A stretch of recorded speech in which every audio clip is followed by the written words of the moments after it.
a 16-year-old girl who was left alone overnight in a juvenile detention center in Kentucky. In the morning, she turned up dead. Yeah, Janiyah McMillan was found unresponsive in her cell last week, less than 24 hours after she had arrived at that facility. Crimesider's Graham Cates here now. You've been looking into this very mysterious death. Let's start from the beginning here. Why was this young woman, this teenage girl, taken into custody in the first place? Police have said that there was some sort of domestic incident at her home in Shelbyville, Kentucky. This is right outside of Louisville. It's like a suburban agricultural town. And she was brought to the Lincoln Village Juvenile Detention Center, about an hour away. And again, within a day, she's found dead, alone in her cell. Her family had a funeral for her yesterday. This thing happened 9 days ago. The funeral was yesterday. And they're asking one fundamental question: what happened? Has there been an autopsy done, and if so, have they determined the cause of death? I spoke to the coroner in Hardin County, Kentucky, where the juvenile detention center is. He said that he did an initial autopsy on January 12th. He said that he found no visual bruising that would indicate a cause of death. He also said he doesn't think there was a heart condition. And beyond that, he said the rest of the autopsy is going to take weeks. Now, what I just told you is as much as the family knows. And that's the part that people are really getting interested in. Why isn't the juvenile detention center filling them in more on the investigation? What exactly was going on there? If it was something health related, I mean, how often were they checking on Janiyah while she was in a cell by herself? Which again, it's not like every time a kid is in juvenile detention, they're by themselves in a cell.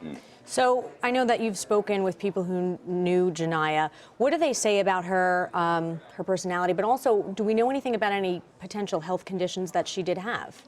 Right. There's nothing known about health conditions at this point. That's one of the things that's kind of driving the mystery here. There isn't some sort of disorder where they could say, here's a possible cause.